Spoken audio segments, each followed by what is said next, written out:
Good evening, good morning, and good afternoon to everyone. Kung ano man ang panahon dyan sa inyo, kung ano man ang oras, wherever you are, ah, dito sa sanlibutan, buong sanlibutan, whether in the Western Hemisphere o kung nandito kayo sa lugar namin, again, greetings. So, maraming salamat sa patuloy na nanonood at nakikinig nitong ating palatuntunan. Love and truth for you. Pag-ibig at katotohanan para sa iyo. Ito po ang gusto nating maitatak sa ating mga puso at isipan na ang salita ng Diyos ay lahat katotohanan. And whenever it is being delivered to us, then it is being delivered through the love of Christ. So from the heart of God to the heart of your servant, to your hearts. Sana dumating ang katotohanan at pag-ibig para sa inyong lahat. So mga kapatid at mga kaibigan, andito pa rin po tayo sa aklat na pinasulat ng Diyos kay Apostol Pablo sa mga taga-Roma. And I tell you, hindi po natin talaga ma-exhaust o maubos ang mga topics po dito.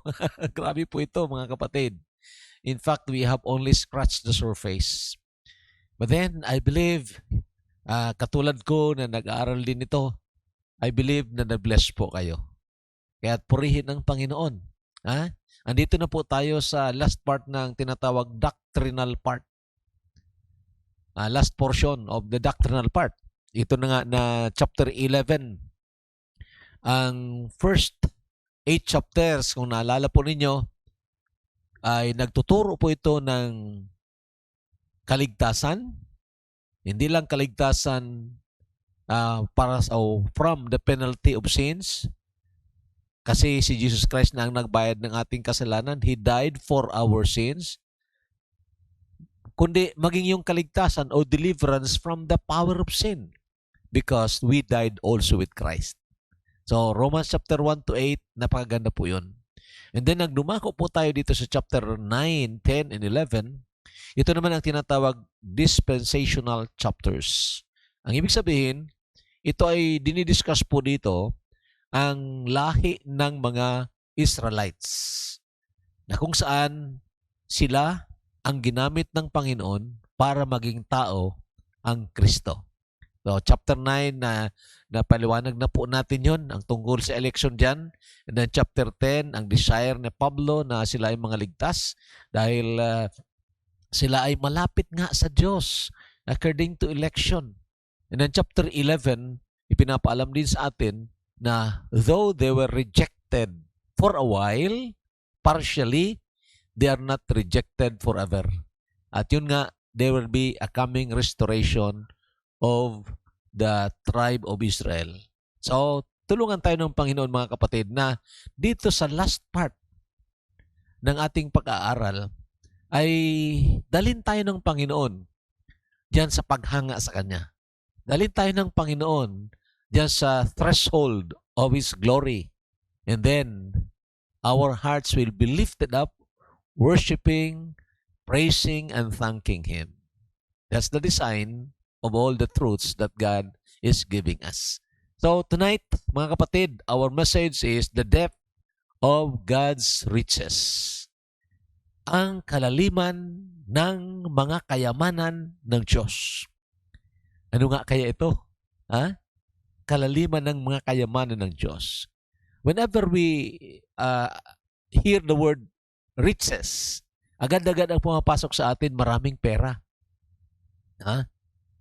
Pero mga kapatid, ang pera na halimbawa hawak-hawak ngayon ng mga mayayamang tao, ipunin mo yan lahat na pera at ikumpara mo sa kayamanan ng isang tunay na mananampalataya ng Panginoong Jesucristo. Nako, mas mahirap pa sila sa atin.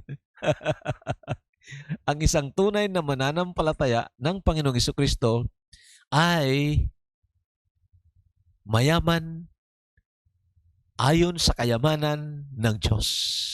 According to the riches of God. And you know, when you speak of God's riches, ang ibig sabihin niyan, infinite. Hindi mo mabilang. Di ba? Samantalang itong mga kayamanan ng mga mayamang tao sa sanlibutan ay kayang-kayang bilangin yan. Gusto niyong alamin? O, tingnan po natin ang pinakamayamang 5 na tao sa sanlibutan ngayong 2021 according to Forbes list. Okay? So, gusto niyo? As a way of introduction, tingnan po natin ito. Top 5 richest people in the world 2021 according to Forbes list. Last January lang ito, inilabas ng Forbes.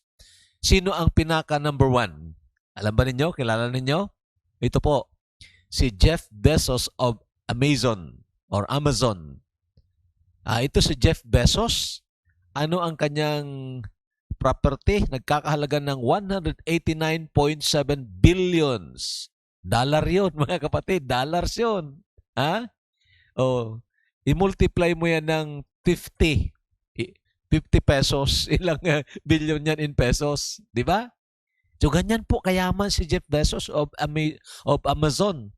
At ang edad niya ay 56 pa lang. Pero mayamang-mayaman, mga kapatid. In fact, sabi ng article doon, napanood natin na kung maggagasto si Bezos ng 20 pesos per second, again 20 pesos, $20 per second. Gagastusin niya $20 per second. I-multiply mo ng 60, ilan na? $1,200 per minute. I-multiply mo naman ng 60. Magkano yun? 72,000. Nako, grabe. Million na yun. And then, pagtapos daw ng 177 years, saka palang maubos ang kanyang kayamanan. Grabe, mga kapatid. So, very amazing ito kung titingnan nyo. And then, of course, pangalawa, alam nyo kung sino? Si Elon Musk. Elon Musk of Tesla. Ang may Tesla cars ngayon, pag-ari ni Elon Musk at itong SpaceX, mga kumpanya niya ito. Anong pera ang mayroon siya? $155.6 billion. Wow! Grabe $155.6 billion. Ang edad niya, 49 years old pa lang. Matanda pa tayo. Malayong matanda pa tayo sa kanya. And then of course, ang pangatlo si Bernard Arnault of LVMH. Yun ang kanyang kumpanya. May $151.7 billion. Ang edad niya, 71 years old. Ang pang-apat, alam niyo? Akala natin number 1 ito. Si Bill Gates po ang pang-apat. Pang-apat lang si Bill Gates. Pang-apat lang po siya. May 65 hectares na bahay. Bill Gates of Microsoft. $120.3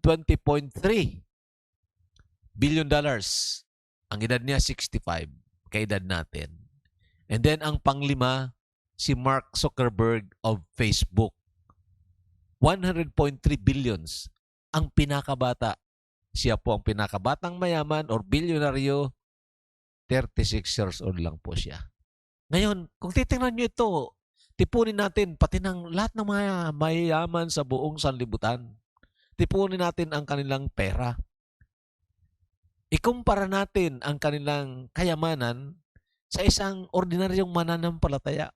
Alam nyo, mahirap pa sila kaysa isang mananampalataya. Ang isang tunay na mananampalataya ng Panginoong Jesucristo ay napakayaman. More than the world riches. The world's riches. Meaning, ipunin mo nga ang kayamanan sa libutan, mas mayaman pa ang isang mananampalataya ng Panginoong Jesucristo. Sana makita po natin ito. At kung makita po natin ito, then by faith, we will be encouraged to serve and to worship this King of Kings and Lord of Lords. So, tingnan po natin ang sinasabi ng salita ng Panginoon. Romans chapter 11. Tingnan po ninyong verse na yan. Oh, the depth of the riches, both of the wisdom and knowledge of God, how unsearchable are His judgments and His ways past finding out. Tingnan nyo ang unang salita. Oh, Ekspresyon ng paghanga. Ha?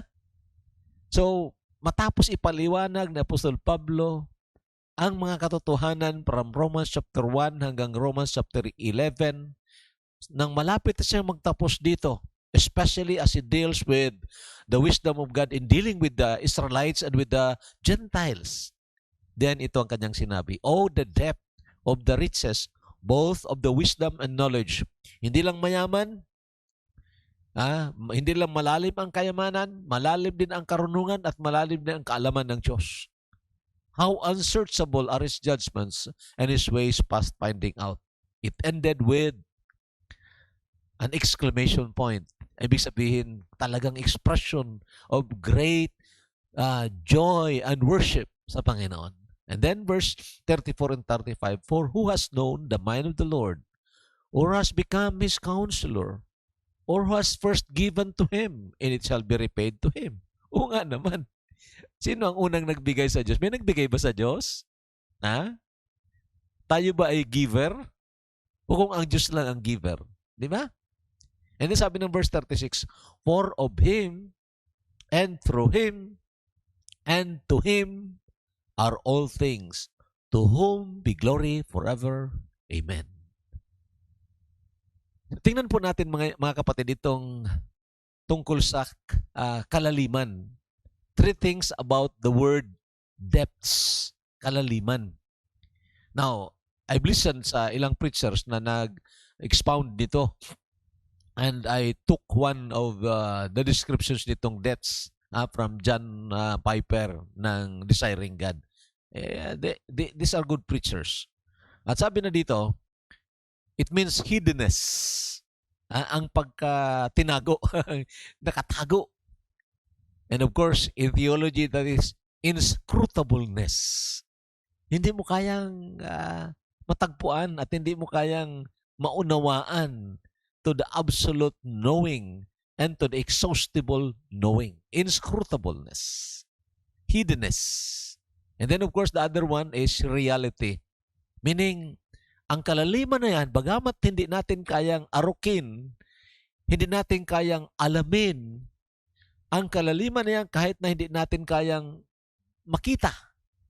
Because it's hidden, but it's a reality. Hindi imagination. Yon. And of course, it speaks of a foundation or origin of all things. So ito daw ang kalaliman. The foundation of or origin of all things, visible and invisible. Both the events, the ideas, and everything na mabanggit natin, every word na mag-describe ng binabanggit natin yan, the foundation or origin of it is the depth of God's riches, wisdom, and knowledge. So tingnan po natin ang sinasabi sa Daniel chapter 2, 21 and 22. This pertaining sa description ni Daniel sa Diyos, sa tunay at buhay na Diyos, nang siya ipinatawag ni Nebuchadnezzar para alamin, ipaalam niya kung ano ang kahulugan, kung ano ang panaginip at ang kahulugan ni Nebuchadnezzar. At sabi dito ni Daniel, "And He changes the times and the seasons." Ang Diyos po ito. "He removes kings and raises up kings. He gives wisdom to the wise and knowledge to those who have understanding. He reveals deep and secret things. He knows what is in the darkness, and light dwells with Him." Mga kapatid, ito ang Diyos ng Biblia. He reveals deep and secret things. Of course, kahit na may malaman tayo as revealed by God through His Word, kahit na may maintindihan tayo, we cannot actually understand it or learn it exhaustively. We can learn accurately according to His revelation, pero hindi natin ito may malaman na parang wala na tayong malalaman pa dahil alam na natin lahat. It could never happen. Ang hinihingi lang naman ng Panginoon para malaman natin ang mga dakilang katotohanan ng salita ng Diyos. Dakilang katotohanan. Ipinapahayag ito ng Panginoon. Ang qualification lang is humility. Humility. Pag ang isang tao nagsabi, alam ko na yan, yung preaching na yan, alam ko na yan, romance na yan, alam ko na yan. Kaya hindi na siya manunod, hindi na siya makikinig dahil alam na niya yan, then he stops learning. Mga kapatid, kahit na araw-araw tayo mag-aral ang salita ng Panginoon, basahin natin ito, halimbawa, 3 times in a year ang salita ng Diyos. Maybe we can memorize a lot of it, but we can only touch just, parang a scratch on it. Ang mga revelation ng Panginoon na talagang magpahanga sa atin, still, there are more that we cannot fathom. Tutulungan tayo ng Panginoon. We study the depth of God's riches. Ang kalaliman ng kayamanan ng Panginoon. One is the riches of His grace. Ephesians 1:7. Sige po, sabayan po ninyo kung basahin natin ito. In Him, that is in Christ, we have redemption through His blood, the forgiveness of sins according to the riches of His grace. So, in Him, saan matatagpuan itong redemption, ang katubusan?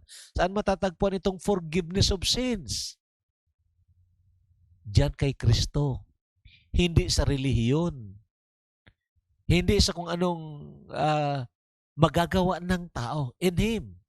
At kailan ito matatagpuan? Ngayong buhay pa tayo, we have. Tingnan nyo yan. Ha? In Him, we have. Hindi, we will have. We have. At ito ay dahil sa kadahilanan na si Kristo Jesus lang ang namatay na nagbayad ng ating kasalanan. It's through His blood. And you know that kind of forgiveness na ibinigay sa atin mga kapatid ng Panginoon is in accordance to the riches of His grace. Pag sinabi natin riches of His grace, anong ibig sabihin yan? Hindi natin kayang ubusin yan. Grabe yan. Hindi natin kayang ubusin. Kahit na ikaw na ang makasalanang tao sa sanlibutan, mas mataas pa, mas mayaman pa ang biyaya ng Panginoong Jesucristo. According to the riches of His grace, mga kapatid, pinatawad tayo. Hindi na parang nagdamot ang Panginoon. No. Mga kapatid at mga kaibigan, kung naunawaan po natin, naintindihan po natin ito, then, hahanga po talaga ating buong puso dito sa Diyos na nagpatawad sa atin ayon sa Kanyang kayamanan o sa kayamanan ng Kanyang biyaya. Ito rin ang sinasabi sa Ephesians 2 verse 7. That in the ages to come, He might show the exceeding riches of His grace in His kindness toward us in Christ Jesus. Tingnan po nyo ang verse dyan, ha? He might show that in the ages to come, meaning in the future, He might show the exceeding riches of His grace. Anong ibig sabihin nito? Para bagang gagamitin ng Panginoon na display ang mga tunay na mananampalataya na naligtas sa pamamagitan ng biyaya, gagamitin na display na tingnan nyo, itong taong ito, napakasama na ng taong ito. Halimbawa, yung Samaritan woman, 6 na ang naging kabit. Talagang napakasama ng babaeng ito. Pero tingnan nyo, nang sumampalataya sa akin, linigtas, napatawad, malinis sa harapan ng Diyos. A display of the exceeding riches of His grace. So, we have that. Sa salita ng Panginoon, we have a lot of examples with that. Si Manase, halimbawa, na talagang ito ay masamang hari, pinatawad din ng Panginoon. In fact, yung magnanakaw sa krus, kriminal po yon, tulisan po yon. Pero nang siya po ay manampalataya sa Panginoong Jesucristo, then nabigyan siya ng biyaya according to the exceeding riches of God's grace. And someday, it will become a display. Kahit na sa kasalukuyan mga kapatid at mga kaibigan, itong mga binabanggit nating mga Hebrew Israelites na hanggang ngayon ay hindi pa nananampalataya, karamihan sa kanila, sa Diyos, hindi pa nananampalataya. Kung makita sana nila itong mga display of God's grace, katulad ng magnanakaw sa krus na pinatawad ng Panginoon, katulad ni Mary Magdalene, yung Samaritan woman, katulad ni Apostle Paul, baka, masumpungan din nila ang pagpapakumbaba at matagpuan nila ang biyaya ng Panginoon. Sabi ng verse 8 and 9, reminder sa atin, "For by grace you have been saved through faith, and that not of yourselves, it is the gift of God, not of works, lest anyone should boast." So ito nga, naligtas tayo sa biyaya. At ang biyayang ito, na ayon sa kayamanan ng Diyos, balang araw gagamitin niyang display. Display tayo ng kanyang dakilang biyaya. Grabe mga kapatid. Now, secondly, rich in mercy. Ang Diyos ay mayaman sa habag, sa kahabagan. Sabi ng Ephesians 2 verse 4, "But God, who is rich in mercy, because of His great love with which He loved us, even when we were dead in trespasses, made us alive together with Christ. By grace, you have been saved."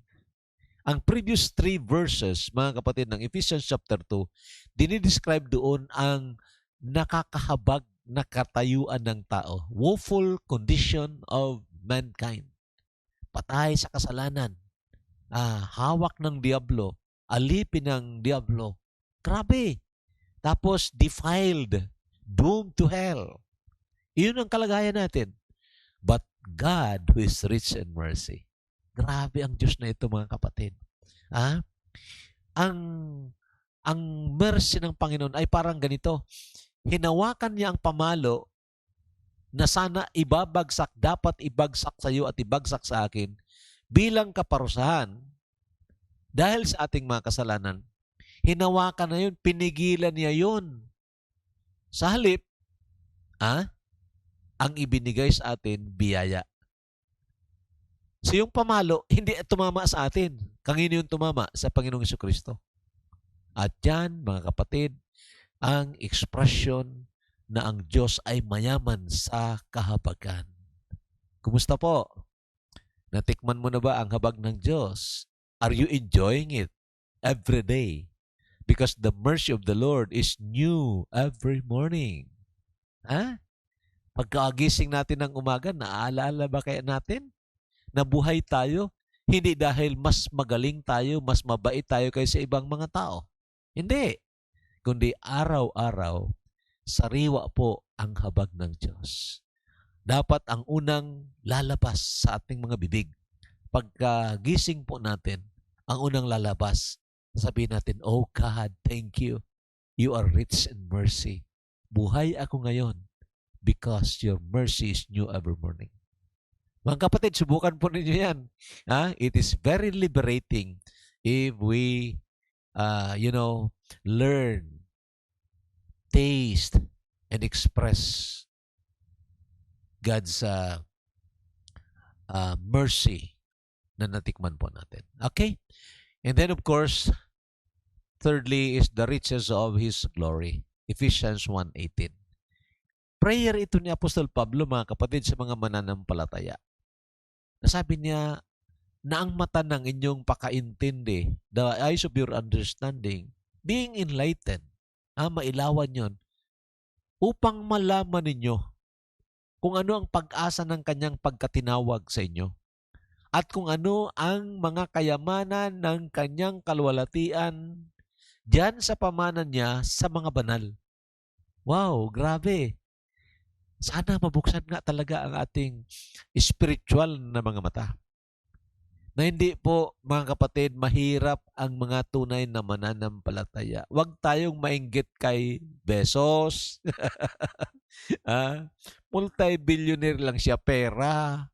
Pag namatay siya, kahit isang kusing, wala siyang dala.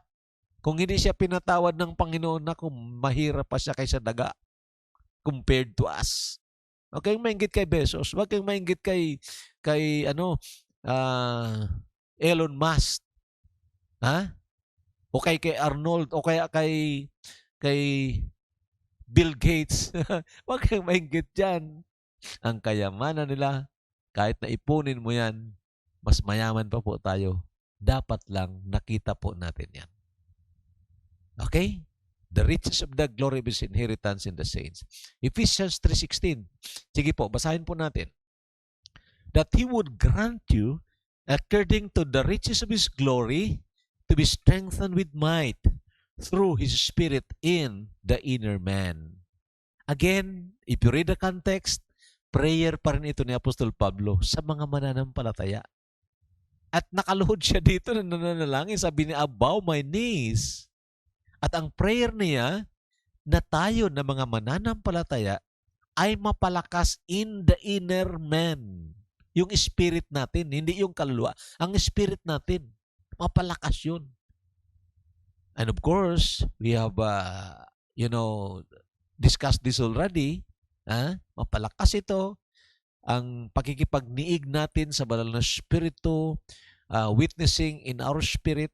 And then, we become strong and we influence the soul to decide for God. So that is now the glory of His strength and might, mga kapatid. God is the one who strengthens us through His Word, of course, and through His personal presence. And I tell you, hindi ang anumang mga quote-in-quote, minsan mga, platitudes, rhetoric ng tao, ang makapagpapalakas sa iyo at sa akin.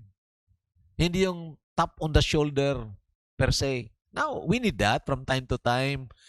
Encouragement from our fellow brethren or fellow pastors. We need that.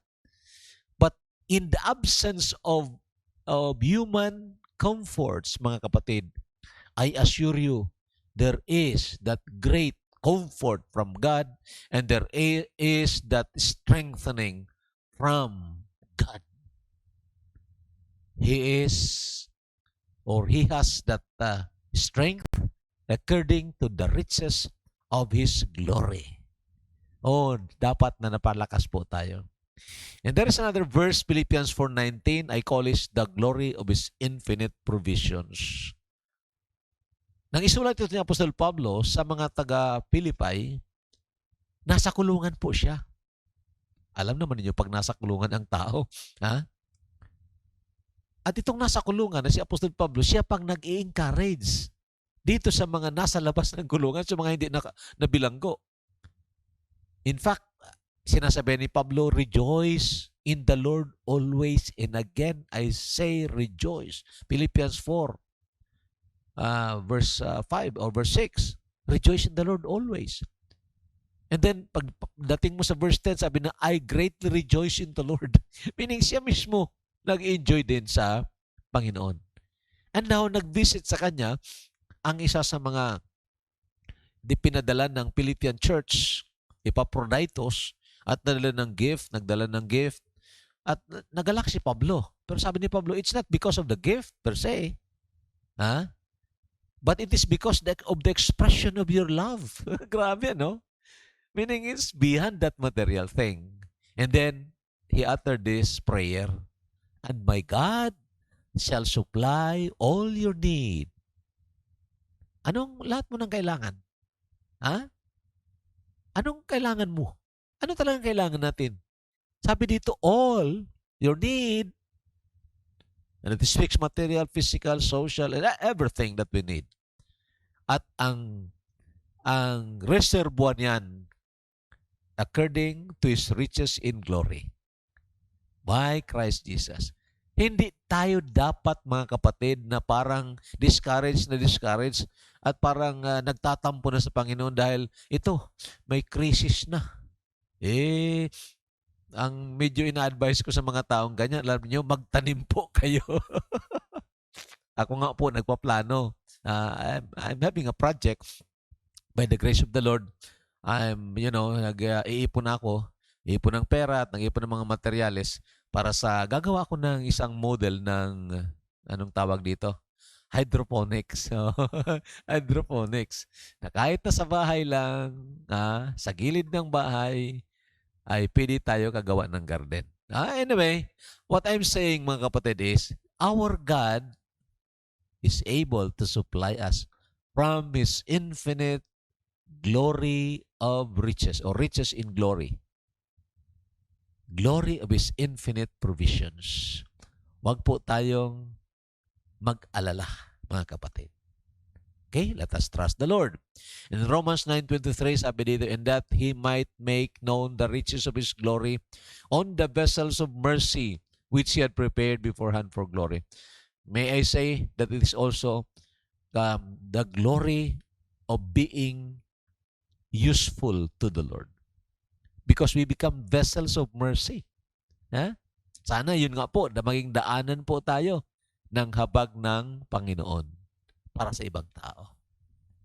Verse 27 ng Colossians 1, sabi dito, "To them, God willed to make known what are the riches of the glory of this mystery among the Gentiles, which is Christ in you, the hope of glory."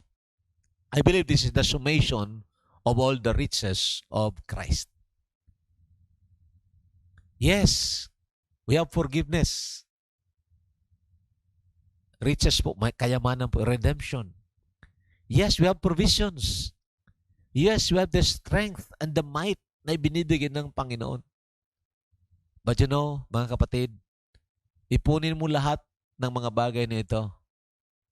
It should converge to the source of all these things, Christ. Ang ibig sabihin, the gifts, they are precious, eternally precious than the riches of Bezos or the riches of Bill Gates. Ha? Walang, hindi makapantay yun. Yes, we have this kind of riches, but the greatest treasure is the giver of these riches. Huwag niyong kalilimutan yan, mga kapatid. We can enjoy being forgiven. Yes, we ought to enjoy being forgiven. We can enjoy God's provisions. Dapat lang na ma-enjoy natin ang mga provisions ng Panginoon. We enjoy ng kanyang strength, but do not glory in that. We glory in the giver rather than the gifts. Mga kapatid, yun ang, I believe, ang ibig sabihin dito, Christ in you, the hope of glory. Okay? Now, ano ang effect dito sa atin? Effect on those who have tasted a part of the depth of His riches. Anong epekto doon sa nakakita at nakatikim ng parte ng kayamanan ng Diyos? When I say nakakita, spiritual na mga mata yun. At nakatikim, spiritual taste buds po yun. Ibig sabihin, you know Him personally and you have known the joy in His presence. Anong epekto nito, mga kapatid? Alam niyo, papasok tayo kasi sa Romans chapter 12 as the Lord would enable us. This is the effect. Worship. That is the effect. Worship. And what is worship? Minsan, akala natin ng worship, yung kailangan nag-attend tayo kung Sunday na morning, attend tayo doon sa worship service. Ngayon, wala na tayo ng ganyan dahil walang face-to-face. Okay? Wala na ba ng worship? Of course not. Si Job nag-worship, hindi naman nag-attend sa isang building na nag-attend doon, nakinig sa preacher. Job worship the Lord. Di ba? Because worship is a moment by moment experience of being satisfied in Christ. Your enjoyment is Christ, not necessarily the gifts. And worship is a daily and moment by moment expression of what is experienced inside. We will deal with that when we pass or when we take Romans chapter 12. Mga kapatid. But you know, I believe na ito ang naging feeling ni Apostle Paul nang sinusulat po nito. Dahil dito sa Romans chapter 11 verse 33, doon sa binasa natin, ang first word yan, is an expression of awe, an expression of worship, an expression ng paghanga dito sa Diyos. Oh, the depth of the riches, both of the wisdom and knowledge of God. How unsearchable are His judgment and His ways past finding out. Sana tulungan tayo ng Panginoon, mga kapatid. Alam niyo, kahit nasa tinatawag Christendom, o kahit nasa mga tinatawag mga nananampalataya ng Panginoong Hesus, real na mga mananampalataya ng Panginoong Kristo. Alam niyo, ang isang malungkot na pangyayari, they become lovers of gifts more than lovers of the giver. Christ is not valued very much even in Christianity. Yan ang malungkot, mga kapatid. Hindi masyadong nabibigyan ng pagpapahalaga na nauukol talaga sa Panginoon. Kasi mas nai-enjoy ng mga mananampalataya ang gifts ng Diyos kaysa Diyos mismo. You will argue with me? Examine yourself. I will also examine myself.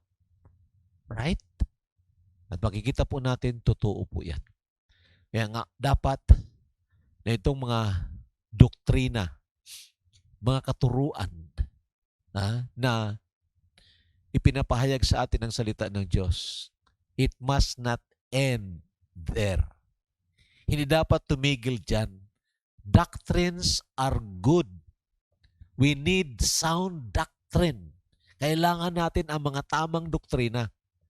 Pero pag tumigil ka lang hanggang dyan sa doktrina, you miss the point of the doctrine. The point of the doctrines, they are flashlights to the treasure. They are not the treasures. Flashlight to the treasures. And who is the treasure? That is Christ. Na sa bawat doktrina, ang masisilayan po natin ang kaningningan at kadakilaan ng Panginoong Jesucristo. And there, in the threshold of His glory, we worship Him with all our hearts. Tulungan tayo ng Panginoon. Tulungan tayo ng Panginoon na tayo lumago dito sa katotohanan ito. Maraming salamat po, mga kapatid at mga kaibigan. Again, this is your servant for Christ's sake. May the Lord bless us all.